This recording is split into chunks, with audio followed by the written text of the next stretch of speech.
தேவனுடைய உன்னதமான பரிசுத்த நாமத்திற்கு துதியும் கனமும் ஸ்தோத்திரமும் மகிமையும் உண்டாவதாக. உலகளாவிய எல்கிபோர் அட்வென்ட் மினிஸ்ட்ரி நேயர்கள் யாவரையும் இந்த வார ஓய்வு நாள் பாட நிகழ்ச்சிக்கு அன்போடு கூட வாழ்த்தி வரவேற்கிறோம். இந்த காலாண்டு முழுவதுமாக அன்பும் நியாயமும் உள்ள தேவன் என்கிற பொதுவான தலைப்பின் கீழாக தொடர்ந்து நல்ல பாடங்களை படித்து வருகிறோம்.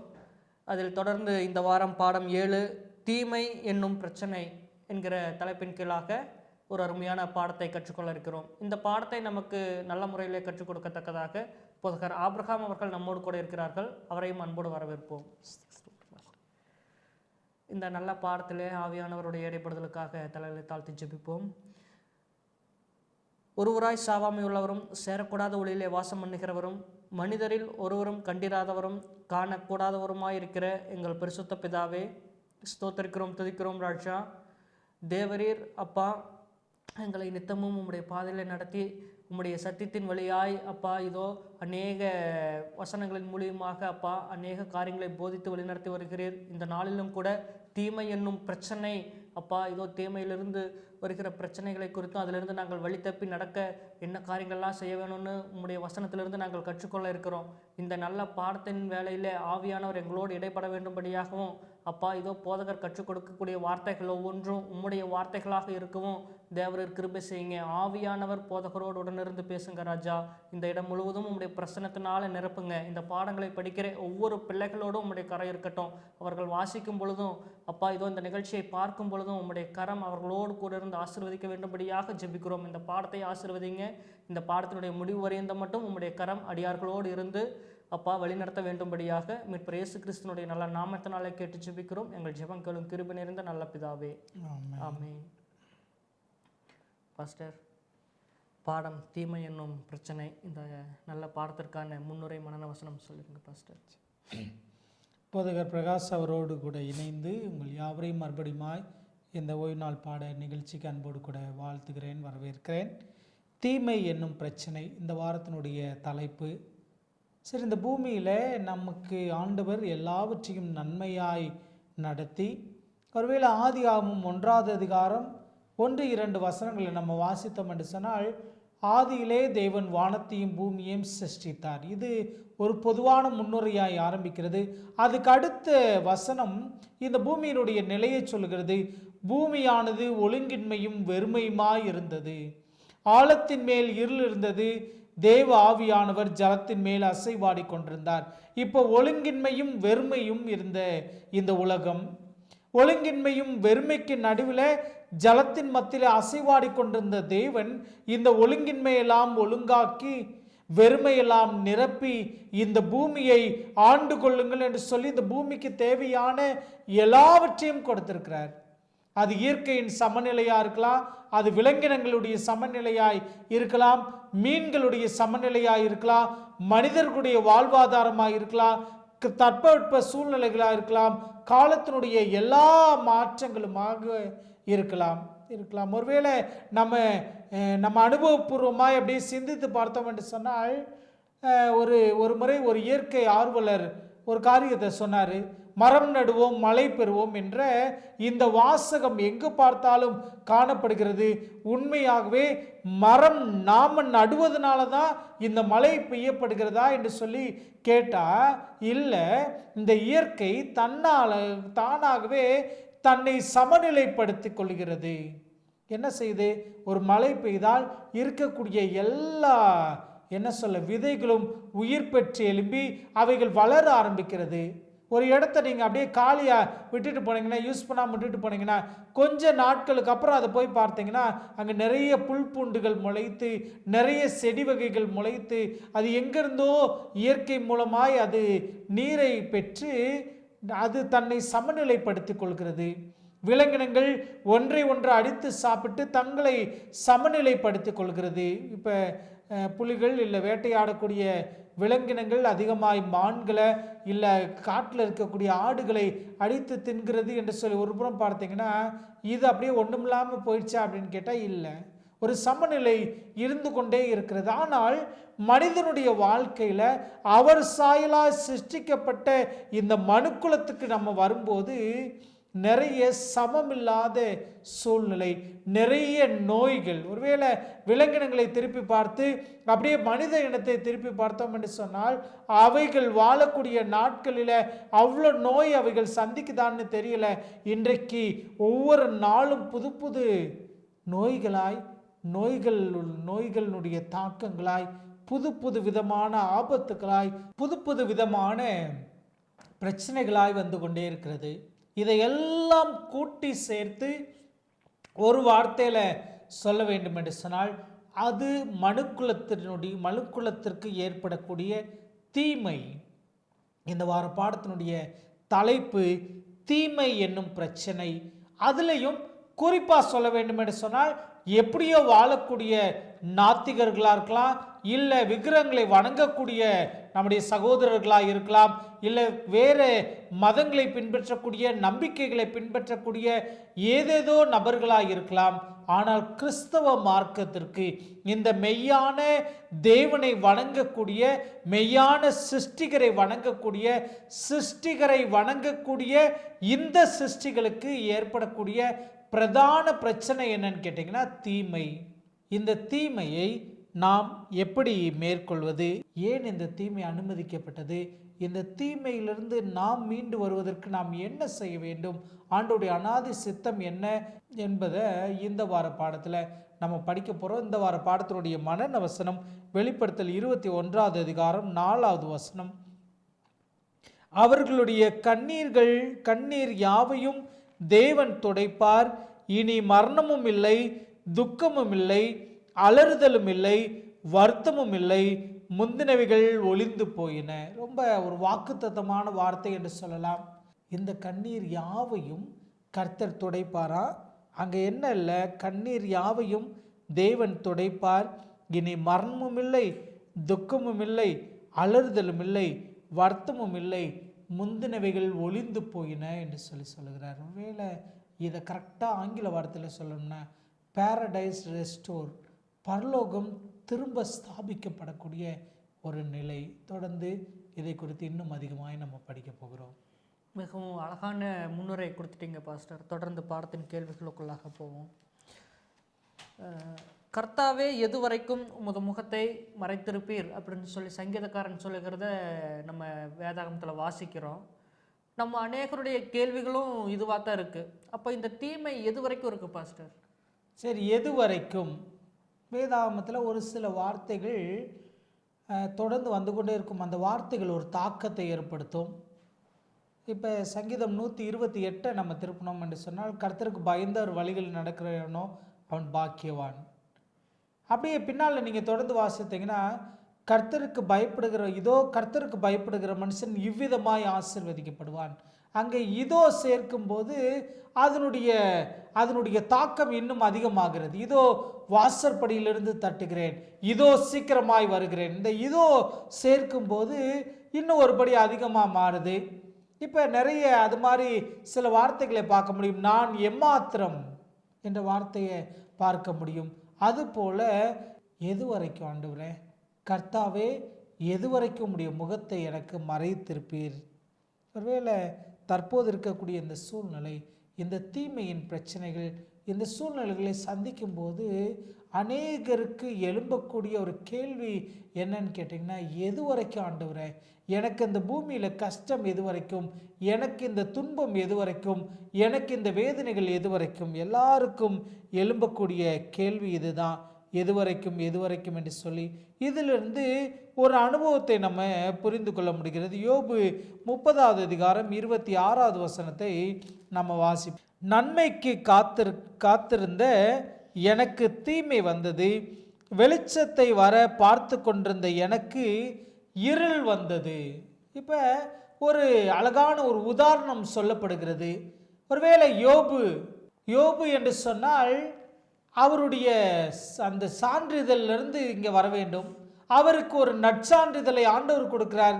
தேவனுக்கு பயந்து பொல்லாப்புக்கு விலகக்கூடிய அவர், சரி, தேவனுக்கு பயந்து பொல்லாப்புக்கு விலகக்கூடிய என தாசனாகிய யோபு என்று சொல்லக்கூடிய அளவிற்கு ஆண்டவரிடத்தில் நற்சான்றிதழ் பெற்றுக்கொண்ட இந்த யோபு வாழ்க்கையும் இந்த தீமை விட்டுவிடலை. தொடர்ந்து நிறைய வசனங்கள் கொடுக்கப்பட்டிருக்கிறது. எல்லாருடைய வாழ்க்கையில் நம்ம பார்த்து கொண்டே வருகிறோம். எல்லாருடைய வாழ்க்கையில் இந்த பிரச்சனை அனுமதிக்கப்பட்டு கொண்டே இருக்கிறது. பிரச்சனை கொடுக்கல ஆண்டவர், பிரச்சனையை அனுமதிக்கிறார். பிரச்சனைகள் அனுமதிக்கப்படுகிறது. இந்த பிரச்சனைகள் அனுமதிக்கப்படும் போது ஆண்டவரே எது வரைக்கும் பின்னால் கர்த்தராகிய இயேசு கிறிஸ்துவானவர் சிலுவையில் தொங்கிக் கொண்டிருக்கும் போது சொன்ன வார்த்தையை கூட இங்கே சொல்லப்பட்டிருக்கிறது. மத்தேயு 27வது அதிகாரம் 46வது வசனம், என் தேவனே ஏன் என்னை கைவிட்டீர். ஒருவேளை அவருக்கும் அந்த சூழ்நிலை சம்பவித்தது என்று சொல்லி எழுதப்படுகிறது. இந்த பூமியில் பிறந்த அத்தனை பேருக்கும் இந்த தீமை என்னும் இந்த பிரச்சனை அனுமதிக்கப்படுது தான். நமக்கும் ஒரு கேள்வி எழும்புகிறது, எது வரைக்கும் ஆண்டவரே? ஒருவேளை நமக்கு இது எது வரைக்கும் என்ற கேள்விக்கு பதில் கிடைக்காமல் இருக்கலாம். ஆனால் பரலோகத்தின் ஆண்டவர் இதையெல்லாம் மாற்றுவேன் என்ற உறுதியை கொடுக்கிறார். ஒருவேளை இதை நான் அனுபவ ரீதியாக சொல்ல வேண்டும் என்று சொன்னால், பிள்ளைகளுக்கு நல்ல ஒரு கிஃப்ட் வாங்கிட்டு வந்துகிட்டு இருக்கிறேன் அப்படின்னு சொன்னால், வர்ற வழியில் பிள்ளைகள் உங்களை தொடர்ந்து அழைத்து கொண்டே இருப்பாங்க. அப்பா எப்போ வருவீங்கன்னு கேட்பாங்க. ஒருவேளை நீங்கள் சிறு பிள்ளைகளுக்கு ஒருவேளை இந்த ட்ராவல் அலர்ஜி இருக்கக்கூடிய, இல்லை ட்ராவல் பிரச்சனை இருக்கக்கூடிய பிள்ளைங்க, வாமிட் பண்ணக்கூடிய பிள்ளைங்கள ஒருவேளை மலை பிரதேசத்தில் இருந்தோ இல்லை வாகனத்தில் நீங்கள் அழைத்து கொண்டு வந்தீங்கன்னா, அப்பா உன்னை எவ்வளோ தூரம் போகணும் என்று சொல்லி கேட்பாங்க. ஆனால் அந்த பிரயாணம் ஒரு முடிவுக்கு வரப்போகிறது. அந்த நிலை அப்படியே தொடர்ந்து கொண்டு அப்படி மயங்கி விழக்கூடிய, அப்படி வாந்தி எடுத்துக்கொண்டே இருக்கிற பிள்ளைய நம்ம அப்படியே கூப்பிட்டுட்டே ஒரு வாரம் 2 வாரத்துக்கு சுத்த போகிறதில்ல. எலியா நடந்தது போல் 40 நாள் இரவும் பகலும் அந்த பிரயாணம் தொடர போகிறதில்ல. அந்த பிரயாணம் ஒரு நல்ல முடிவை காணப்போகிறது. அதே போல் எதுவரைக்கும் ஆண்டவரே என்று கேட்டிங்கன்னா, ஒருவேளை அந்த சூழ்நிலையில் சரியாக உங்களுக்கு பதில் கிடைக்கலனாலும் பரலோகத்தின் ஆண்டவர் முடிவை சொல்லுகிறார். உங்கள் கண்ணீர்கள் யாவும் துடைக்கப்படும். கண்ணீர் இல்லாத, துன்பம் இல்லாத, துயரம் இல்லாத அந்த தேசத்திற்கு நம்மை அழைத்து செல்வார். அந்த பிரயாணத்தில் இந்த சூழ்நிலைகள் கொஞ்ச காலத்திற்கு மாத்திரமே. மிகவும் அருமையான விளக்கம் கொடுத்துட்டீங்க பாஸ்டர். இப்போது கர்த்தருடைய வழி நடத்துதலில் நாம் அறியாத பல காரியங்கள் இருக்குது. அப்போது இதை கொண்டு நம்ம இந்த தீமையை எப்படி மேற்கொள்ளலாம் பாஸ்டர்? சரி, இந்த போன பாடத்தினுடைய இந்த கேள்வியை அப்படியே நம்ம கொஞ்சம் மாற்றிக்கிறோம். எது வரைக்கும் என்று கேட்குற இந்த சூழ்நிலையை ஏன் ஆண்டவரே, ஏன் எனக்கு, ஏன் யோபுக்கு, உத்தமனும் சன்மார்க்கனும் தேவனுக்கு பயந்து பொல்லாப்புக்கு விலகிறவனும் என்று சொன்ன இந்த யோபுவுக்கு ஏன் பிரச்சனை? அவனுக்கு தீமை வருகிறது. பரலோகத்தின் ஆண்டவர் எல்லாத்தையும் நன்மையால் முடிசூட்டுகிறவர், சந்தோஷத்தை அருளக்கூடியவர். அவர் இருக்கிற இடத்துல அற்புதமும் அதிசயமா இருக்கும். அவர் ஏன் என் தேவனே ஏன் என்னை கைவிட்டீர்னு அவர் ஏன் புலம்பணும்? ஒருவேளை நம்ம நிதானித்து சிந்தித்து பார்த்தோம் என்று சொன்னால், நாம் அறியாதவை பல உண்டு. யோபுனுடைய அந்த உபத்திரவத்தை பற்றி இங்கே அழகாக சொல்லியிருக்கிறாங்க. யோபு 38வது அதிகாரம் 1-12 வசனங்களை நம்ம வாசித்தோம் என்று சொன்னால், நிறைய ஆண்டவர் பதில் சொல்லுகிறார். சில சூழ்நிலைகள் நமக்கு புரியாது. யோபு 42வது அதிகாரம் 3, அறிவில்லாமல் ஆலோசனையை மறைக்கிற இவன் யார்? ஆகையால் நான் எனக்கு தெரியாததையும் என் புத்திக்கு எட்டாததையும் நான் அறியாதவையும் அழப்பினேன் என்கிறேன். இப்போ என் புத்திக்கு எட்டலை, ஏன் இந்த சூழ்நிலை நடக்கிறது என்பது என்னுடைய மூளைக்கு எட்டலை, எனக்கு அது கரெக்டாக புரியலை. ஏனென்று சொன்னால், நமக்கு கொடுக்கப்பட்டிருக்கிற ஞானம் ஒரு அளவிற்கு தான். இன்றைக்கு மனுக்குலம் நினைக்கிறது, மனுஷன் நினைக்கிறான் நிறைய நம்மளால் கண்டுபிடிச்சிருக்க முடிகிறது, நம்மளால் நிறைய முடியுதுன்னு நினைக்கிறான். ஆனால் அப்படியே கேலக்சிக்கு, யூனிவர்ஸுக்கு நீங்கள் கடந்து போனீங்கன்னா வான ஆராய்ச்சிக்கு கடந்து போனீங்கன்னா அவர்கள் சொல்லக்கூடியது நம்மளால் புரிந்து கொள்ளவே முடியாது. அவ்வளோ நட்சத்திரங்கள் இருக்குது. ஆண்டவர் இதே கேள்வியை ஒரு சின்ன சின்ன வார்த்தையில் கேட்குறார். மிருக சீரிசத்தின் சுகீர்த சம்பத்தை நீ அறியக்கூடுமோ அப்படின்னு கேட்குறார். மிருக சீரிச நட்சத்திரத்தை பற்றி உன்னால் ஆராய்ச்சி பண்ணக்கூடுமோ அப்படின்னு கேட்குறாரு. இதை புரிந்து கொள்ள முடியுமா அப்படின்னு கேட்குறாரு. ஒரேன் ஸ்டாரை பற்றி உன்னால் ஆராய்ச்சி பண்ணிவிட முடியுமா? ஐயூகா நிறுவனம் இந்த பெரிய சேட்டலைட்டினுடைய இதை வச்சு அவங்க அந்த நட்சத்திரத்தினுடைய நகர்வுகளை இது பண்ணிகிட்ருக்குறாங்க. அந்த நட்சத்திரத்தை ஆராய்ந்து கொண்டிருக்கிறாங்க. இன்றைக்கும் அது ஒரு முடிவு தெரியாமல் அது நகர்ந்து கொண்டே இருக்கிறது. அம்மையார் எழுதுகிறாங்க, அது வானத்தின் வாசல், பரலோக தேவன் அது வழியாக தான் வரப்போகிறான்னு எழுதுகிறாங்க. அந்த ஒரு நட்சத்திரத்தையே நம்மளால் ஆராய்ச்சி பண்ணி முடிக்க முடியலையே. இன்னும் எத்தனை கோடி நட்சத்திரங்கள் இருக்கிறது. எத்தனை ஆழமான இந்த பூமியில் கண்டுபிடித்த காரியங்கள் கொஞ்சம், நம்ம மெட்டல் டிடெக்டரில் கண்டுபிடிக்கக்கூடியது கொஞ்சம், எத்தனையோ காரியங்கள் இந்த பூமிக்கு கீழே இருக்கிறது. நிறைய வாயுக்கள் இருக்கிறது. நம்மளால் கண்டுபிடித்தவை கொஞ்சம். இன்னொரு வார்த்தையில் சொல்ல வேண்டும் என்று சொன்னால், யோபு 9வது அதிகாரம் 2-3 வசனம் எனக்கு ரொம்ப பிரியமான வசனம். ஆண்டவர்கிட்ட நான் பதில் சொல்லிக்கிறேன். அவர் கேட்டார்னா அவர்கிட்ட நான் சொல்லிக்கிறேன். அவர் எனக்கு பிரச்சனை தெரியும், நான் அவர்கிட்ட பேசிக்கிறேன். நிறைய பேர் சொல்லுவாங்க. ஆனால் யோபு இதுக்கு ஒரு பதில் சொல்கிறார் பாருங்களேன். 3வது வசனம் 2-3 வாசிக்கிறேன். யோபு 2:3. ஆம், காரியம் எப்படி இருக்கிறது என்று அறிவேன். தேவனுக்கு முன்பாக மனுஷன் நீதிமானாய் இருப்பது எப்படி? அவர் அவனோடு வழக்காட சித்தமாயிருந்தால் 1000 ஒன்றுக்காகிலும் அவருக்கு உத்தரவு சொல்ல மாட்டானே. இதை கரெக்டாக சொல்லணும்னா, அவர் 1000 கேள்வி கேட்டால் ஒரு கேள்வி கூட பதில் சொல்ல முடியாதான். இப்போ நம்ம நினைக்கிறோம் அவர் எவ்வளோ கேள்வி கேட்டாலும் நான் பதில் நிறையா வச்சுருக்கேன்னு நினச்சிக்கிறோம். ஆனால் யோபு உணர்ந்து எழுதுகிறாரு, அவர் 1000 கேள்வி கேட்டால் அந்த 1000ல் ஒரு கேள்விக்கு கூட பதில் சொல்ல முடியாதான். இதை சொல்லணும்னா பெர்சன்டேஜ் வைஸில் சொல்லணும்னா 100ல் 0% கூட நான் பதில் சொல்ல முடியாது. என்னுடைய மார்க்கு அவர் கேள்வி கேட்டால் 0% தான்.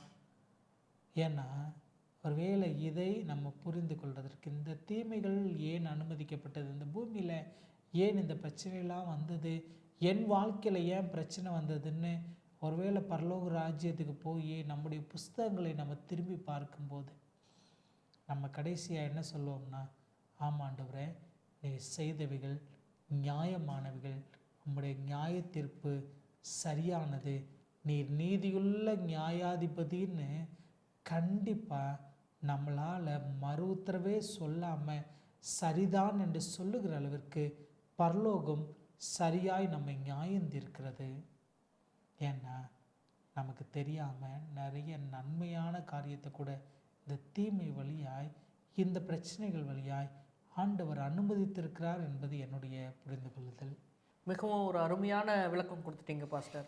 பாடத்தின் அடுத்த கேள்வி, சந்தேக ஆத்திகன் யார் பாஸ்டர்? நாத்திகன் என்று சொன்னால் இல்லைவாதி, ஆத்திகன் என்று சொன்னால் தெய்வ நம்பிக்கை உள்ளவன் என்று அர்த்தம். தெய்வ நம்பிக்கை உள்ளவன். இப்போ தெய்வ நம்பிக்கை உள்ளவன் என்று சொன்னால் தேவனை நம்பக்கூடியவன், எல்லா சூழ்நிலையிலையும் அவருடைய கரம் பிடித்து நடத்தப்படுகிறவன், எல்லா நேரத்திலையும் அவர் என்னை வழிநடத்துவார் என்ற நம்பிக்கை கொண்டவன். இப்போ இங்கே கேள்வி என்ன எழும்புதுன்னா, சந்தேக ஆத்திகன். இப்போ நான் எனக்குள்ளே விசுவாசம் இருக்கிறது, நீ விசுவாசித்தால் தேவனுடைய மகிமை காண்பாய்ன்னு சொல்கிறாரு. ஆனால் அந்த விசுவாசம் என்ன செய்யுமா, மலைகளை பெயர்ந்து போன்னு சொன்னால் கூட பெயர்ந்து போகும், அது கடுகளவு இருந்தால் கூட போதும், அதனுடைய அளவு பெருசு இல்லை, அதனுடைய முழுமைத்தன்மை தான் பெருசு என்று நம்ம தெளிவாய் புரிந்திருக்க. ஆனால் நமக்குள்ளாக என்ன சந்தேகம் வருதுன்னா, ஆண்டவர் செய்வாரா, அவரால் முடியுமா, என் பிரச்சனை மாறுறதுக்கு வாய்ப்பே இல்லை, இந்த பிள்ளை உயிர் பிழைப்பதற்கு வாய்ப்பே இல்லை, இப்படி ஒரு காரியம் நடக்கிறதுக்கு வாய்ப்பே இல்லை, இப்படி ஒரு வசனம் நிறைவேறுவதற்கு வாய்ப்பே இல்லை என்று சொல்லி பல நேரங்களில் நாம் இப்படி நினைக்கிறோம், சந்தேக ஆத்திகர்களாக இருக்கிறோம். ஏசாயா 53வது அதிகாரம் 8வது வசனம் 9வது வசனம் அழகாக சொல்கிறது, என் நினைவுகள் உங்கள் நினைவுகள் அல்ல. சரி, இதை சொன்னாரே, நம்ம நினைக்கிற மாதிரி அவர் நினைக்கிறதே இல்லைப்பா, அவர் வேறு மாதிரி நினைக்கிறார், நமக்கு அவருக்கு சம்மந்தம் இல்லையோ அப்படின்னு நீங்கள் நினச்சிங்கன்னா, அடுத்த வசனம் சொல்கிறது, இல்லை, பூமியை பார்க்கிலும் வானங்கள் எப்படி உயர்ந்திருக்கிறதோ அப்படியே உங்கள் நினைவுகளை காட்டிலும் என் நினைவுகளும், உங்கள் வழிகளை காட்டிலும் என் வழிகளும் உயர்ந்திருக்கிறதுன்னு சொல்கிறார். நமக்காக உயர்வான ஒரு சித்தம் வைத்திருக்கிறார். இந்த வசனம் எனக்கு ரொம்ப பிரியமான வசனம். ஏனென்று கேட்டிங்கன்னா, ஒரு சில உதாரணங்களை சொல்லுகிறேன். எலியாவினுடைய ஒரு ஜெபம். எலியாவை யாக்கோப்பு புஸ்தகத்தில் வாசித்தீங்கன்னா, எலியா நம்மை போல பாடுள்ள மனுஷனாக இருந்தும் அவன் மழை வராதபடிக்கு கருத்தாய் ஜெபம் பண்ணினான் இருக்கும். அவர் எப்படி ஜெபம் பண்ணுவார்னா, கருத்தாய் ஜெபம் பண்ணுறவர். அவர் ஒரு ஜெபத்தை எடுக்கிறார். சூரிய செடிக்கு கீழே படுத்துக்கிட்டு, போதும் கர்த்தாவே, என் ஆத்மாவை எடுத்துக்கொள்ளோ, என் பிதாக்களை பார்க்கலோ, நான் நல்லவன் அல்ல, சாகணும்னு கோர்றாரு. கருத்தாக ஜெபம் பண்ணுறாரு, எதுக்கு சாகணும்னு. ஆனால் ஆண்டவர் சாகணுன்றது அவருடைய சித்தம் இல்லை. அவர் ஜீவனோடு இந்த சரீரத்தோடு அக்கினி ரதமும் அக்கினி குதிரைகளுக்கு நடுவில் எலியா சுழல் காற்றில் பரலோகத்திற்கு ஏறி போகணும். அவர் ஒரு சித்தம் வச்சிருக்கிறாரு. ஒருவேளை அந்த விபச்சாரத்தில் கையுமையுமாய் பிடித்து வந்த அந்த சகோதரியை இழுத்து கொண்டு ஆண்டவர் இடத்துல வர்றாங்க. விபச்சாரத்தில் கையும் மெய்யுமான்னு சொன்னால் அதனுடைய அர்த்தத்தை புரிந்து கொள்ள வேண்டும். முழு நிர்வாணத்திலையோ அரை நிர்வாணத்திலையோ இருந்த நிலையிலிருந்து இழுத்துட்டு வராங்க. பரலோக தேவனை நோக்கி இழுத்து கொண்டு வர்றாங்க. கிருபையும் சத்தியமும் நிறைந்தவரை நோக்கி இழுத்து கொண்டு வர்றாங்க. ஒருவேளை அங்கே இருக்கக்கூடிய எல்லாரும் என்ன நினச்சிருக்கலாம், ஒருவேளை அங்கே இருந்தவர்கள் கல்லெறிந்து கொள்ளணும்னு நினைக்கிறாங்க. இந்த சகோதரனுடைய மனநிலை என்னவாக இருந்திருக்கலாம், என் வாழ்க்கை முடிய போகுது, இன்னும் கொஞ்ச நேரத்தில் நான் கல்லெறிந்து கொல்லப்பட்டுருவேன் அப்படின்ற நிலையில் இருந்திருக்கலாம். ஆனால் ஆண்டவர் அப்படியே மாற்றுறதோடு நிறுத்தலையில் அவங்களுக்கு ஒரு வாய்ப்பை தராரு. உயிர் தெழுந்ததற்கு பின்பாக முதல் தரிசனத்தை அவங்களுக்கு கொடுத்து, அந்த தரிசனத்தோடு நிறுத்தாமல் அந்த சகோதரியை ஒரு சுவிசேஷகியாக, நீ போய் நான் உயிர் தெழுந்தேன் என்ற இந்த செய்தியை என் சீசர்களுக்கெல்லாம் அறிவி என்று சொல்லுகிற அளவிற்கு பரலோக தேவன் ஒரு பெரிய திட்டம் வச்சிருக்கிறார். எனக்கு அன்பான தேவ பிள்ளைகளை, இந்த பூமியில் நாம் காணக்கூடிய இந்த பிரச்சனைகள் பரலோகத்தில் என்னுடைய சித்தத்திற்கு அது என்டையர்லி டிஃப்ரெண்ட்டு. பரலோகம் நமக்காக ஒரு பெரிய திட்டம் வைத்திருக்கிறது. தீமை என்னும் பிரச்சனைக்கான தீர்வை ஓரளவிற்கு காண பரிசுத்த ஸ்தலம் உதவுகிறது. அதாவது நீதியுள்ள நியாயாதிபதி ஒருவர் இருக்கிறார். அவர் தமக்கேற்ற சமயத்தில் நியாயத்தையும் நீதியையும் கொண்டு வருவார் என்று உணர உதவுகிறது. ஒருவேளை இந்த பூமியில் நம்ம கஷ்டப்பட்டாலும் பரலோகத்தில் நம்முடைய பொக்கிஷங்கள் சேர்க்கப்பட வேண்டும். பரலோகம் நம்மை நீதியுள்ளவர்களாய் அங்கீகரிக்க வேண்டும். என் நிமித்தம் துன்பப்படுகிறவர்கள் பாக்கியவான்கள் என்று எழுதுகிறார். ஒருவேளை நீங்கள் சத்தியத்திற்காக இந்த பூமியில் ஆண்டவருக்காய் சில தீமைகள் அனுமதிக்கப்பட்டிருந்தால், இந்த தீமைகளை நீங்கள் அனுபவிச்சுட்டு இருந்தீங்களா? இவன் குருடனாக பிறந்தது இவன் செய்த பாவமா, இவன் பெற்றோர் செய்த பாவமானா? இல்லை, தேவனுடைய நாமம் மகிமைப்படும்படியாய், தேவ வல்லமை இவனிடத்தில் வெளிப்படும்படியாய் இவன் இப்படி பிறந்திருக்கிறான். ஒருவேளை பெந்தைக்கோஸ்தே அனுபவத்திற்கு பின்பாக அப்போஸ்தலர் 3வது அதிகாரத்தில் ஒரு சப்பானி அவனை நாடோறும் தேவாலயத்தினுடைய அலங்கார வாசலை வைப்பாங்களாம். எனக்கு ரொம்ப பிடித்தமான பகுதி இந்த பகுதி. நாள்தோறும் அவனை அலங்கார வாசலை வைப்பாங்களாம். அதுக்கு 2 அதிகாரத்துக்கு பின்னால் நீங்கள் வாசித்து பார்த்தீங்கன்னா, அற்புதமாய் சுகமாக்கப்பட்ட அவன் 40லேருந்து 42 வயசு உள்ளவன். ஒருவேளை இயேசு கிறிஸ்து பிறக்கிறதுக்கு முன்னாலேயே அவன் சப்பானியை பிறந்துட்டான். அவர் வழக்கத்தின்படியே ஒவ்வொரு ஓய்வு நாள் தோறும் அவர் தேவாலயத்துக்கு போவார். இவன் எப்படியோ ஆண்டவர் மிஸ் பண்ணிட்டான். ஒருவேளை இப்போ மிஸ் பண்ணிட்டான் என்ற நிலை மாத்திரம் இல்லாமல், இதோடு இவன் வாழ்க்கை முடிகிற மாதிரி இல்லாமல் ஒரு சூழ்நிலை எழும்புதில் தேவாலயத்தில் பிரவேசிக்க போகிற பேதுருவை யோவானையும் கண்டு அவன் பிச்சை கேட்குறான். நசரேயனாகிய இயேசு கிறிஸ்து நாமத்தினாலே எழுந்து நடன்னு சொல்லி அவனை தூக்கி விடுறாங்க. இதை மாத்திரம் நம்ம எப்படி கதையை பார்த்துட்டு இருக்கிறோம், அப்படியே கொஞ்சம் பேக் சைட்லேருந்து அப்படியே பார்த்தீங்கன்னா இந்த பேதுருவையும் யோவானையும் இயேசு கிறிஸ்து அற்புதம் செய்யும்போது பார்த்துட்டே இருந்தாங்க. அந்த 2 பேரும் பிசாசு துரத்த போகும்போது சீசர்களால் பிசாசு துரத்த முடியலை. இப்போ உண்மையாகவே இவர்களிடத்துல வல்லமை இருக்குதுன்னு காட்ட அவங்க அந்த அற்புதத்தை ஆரம்பிக்கிறாங்க. இது ஒரு நல்ல துவக்கமாய், இப்போ நான் இந்த வார்த்தை அப்படியே கொஞ்சம் மாற்றி சொல்லணும்னு ஆசைப்பட்றேன். இவன் சப்பானியா பிறந்தது இவன் செய்த பாவமா, இவன் பெற்றோர் செய்த பாவமா? ஏன் இவன் சப்பானியா பிறந்தானா? இல்லை, பேதுருவும் யோவானும் பெந்தைக்கோஸ்தே அனுபவத்திற்கு பின்னால் வந்து அவனை தூக்கி விடணும். அதுக்கப்புறம் ஒரு பெரிய வல்லமையான எழுச்சி ஊழியத்தின் பாதையில் எழும்புவதற்கு இவன் ஒரு கருவியாய் செயல்பட முடிந்தது. எனக்கு அன்பான தேவ பிள்ளைகளே, நாம் ஆத்திகர்களாக இருந்து விசுவாசத்தில் நம்ம பலம் கொண்டவர்களாக இருந்து அதே நேரத்தில் சந்தேகத்தோடு ஆத்திகராக இருக்க முடியாது. முழு விசுவாசத்தோடு நாம் தேவனுக்கு பயந்தவர்களாக இருக்க வேண்டும். மிகவும் அருமையாக சொன்னீங்க பாஸ்டர். கடைசியாக சுயாதீன சித்த தற்காப்பு என்ன பாஸ்டர்? சுயாதீன சித்தம், சுயாதீன சித்தம் என்று சொன்னால் ஆங்கிலத்தில் ஃப்ரீ வில், தேர்ந்தெடுக்கிற உரிமை.